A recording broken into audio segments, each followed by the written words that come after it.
Hey again, Eric here with LED Grow Lights Depot. Today we're shedding light on common mistakes that new growers often encounter specifically related to LED grow lights. So buckle up as we explore 5 blunders that might be hindering your plant's potential. And do me a favor and hit the like button, as that would help this video immensely. Most of you are not subscribed to our channel, so consider subscribing to help me bring you more videos like this. Let's start things off with the first slip up that many new LED growers make: ignoring light spectrum requirements. Each stage of a plant's life benefits from particular wavelengths to optimize growth and yield. For instance, during the vegetative phase, plants benefit from higher levels of blue light, promoting robust leaf and stem development. In contrast, the flowering stage thrives under increased red light, stimulating flower production. A common mistake is selecting LED grow lights without considering these distinct spectrum needs. Inadequate spectrums hinder essential biological processes, stifling plant development and reducing overall productivity. Plants may exhibit stunted growth, delayed flowering, or compromised yields if subjected to incorrect light spectrums. To avoid this mistake, choose a full-cycle LED grow light capable of carrying your plants from seed to harvest. Most lights on the market will accomplish this goal, but there are lights out there directed more towards veg and others specifically for flowering. Some companies make LED grow lights that have adjustable spectrums that increase blue light during the vegetative stage, and during flowering that blue is dialed down and red wavelengths are increased. But most LED grow lights do not have adjustable spectrums, and this is okay since a full spectrum has all the wavelengths needed for good growth and flowering throughout the plant's life cycle. Number 2, overlooking distance and intensity. Proper placement of LED grow lights is a crucial factor that can make or break your harvest.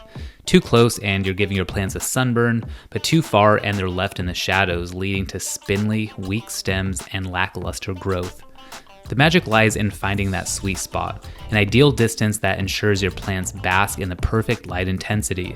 Say you're growing in a 4x4 grow space and your light is designed to flower that 4x4 at good intensity, which I define as an average PPFD of 800 or greater in that space. During the early growth phase, you want to dim your grow light down to about 30 to 50% while maintaining about 18 to 24 inches above the plants. This ensures that you're not wasting energy, since plants in this stage do not need as much light as plants in the flowering stage. As your plants mature and you flip to flowering, you want to ramp up that light intensity. Some growers blast their plants with 100% light intensity from day 1 of flowering, while others may ramp up their light intensity over the next several weeks. If there's too much light during flowering and your plants are not able to fully utilize all that light, this can lead to photobleaching, which is a whitening or yellowing of the leaves and flowers. But if there's not enough light, your flowers will be small and fluffy. These problems can be mitigated by adjusting the light intensity via a dimmer or by raising or lowering the light fixture. Using a quantimeter can help with the proper distances and intensities also. Number 3, using cheap LED grow lights. Opting for inexpensive LED grow lights might seem like a cost-saving move initially, but it often comes at the expense of plant productivity, plant health, and your wallet. Low-quality grow lights may lack a good light spectrum to support various stages of growth effectively. A healthy amount of blue is needed to keep plants compact during vegetative growth, but too much blue may produce plants that are stout and will lead to lower yields. Too much red and far red during the vegetative stage will cause the plants to stretch too much, but a lot of red light is needed for optimal photosynthesis and robust yields during flowering. Budget LED grow lights may have an unbalanced spectrum or an actual spectrum that does not match what was advertised.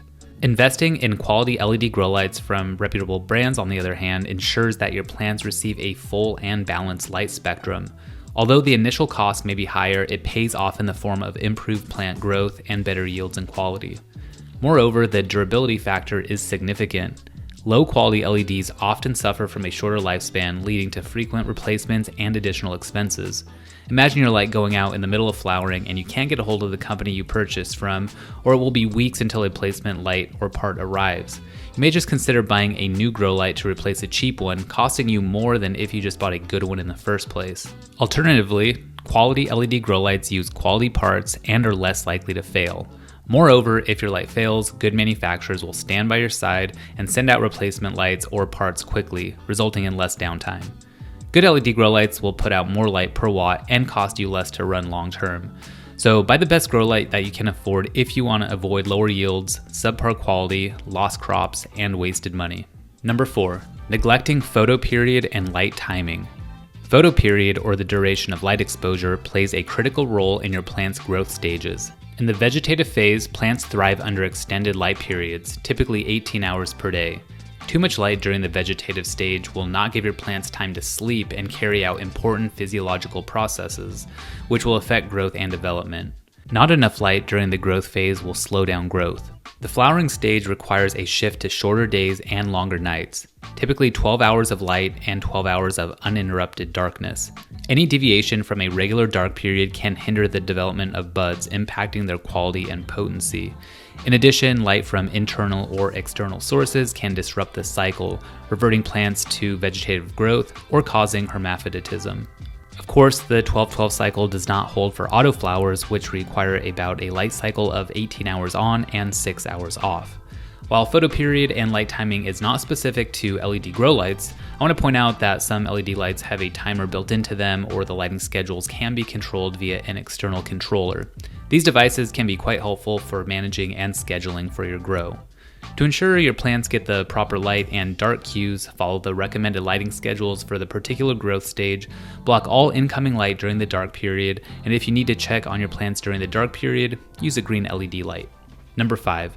Inadequate cooling and ventilation. The final mistake is not ensuring proper cooling and ventilation when growing with LEDs. Many new growers assume LED grow lights do not generate hardly any heat. This is not true. Though LED grow lights generate about 30 to 40% less heat than HID lights, which is quite significant compared to traditional lighting, you still need to manage the heat, otherwise it can have detrimental effects on both your plants and the lights themselves. Without sufficient cooling and/or ventilation, the heat generated by the lights accumulates, creating an environment that's uncomfortably warm for your plants. Elevated temperatures can lead to wilting, slowed down growth, or even irreversible plant damage. Additionally, the excessive heat can lower the cooling capacity of the grow light's heat sink, diminishing the LED's efficiency and lifespan and necessitating more frequent replacements. Investing in proper cooling and ventilation is an insurance policy for a thriving cultivation space. Regular monitoring and effective ventilation ensure a stable and favorable climate, promoting healthy growth and optimal performance from your grow lights. So what common mistakes would you add to this list? Let me know in the comments below. And support this channel by liking this video and subscribe if you're not a subscriber yet. We're also on Instagram and TikTok. Check us out there or at ledgrowlightsdepot.com. See you soon.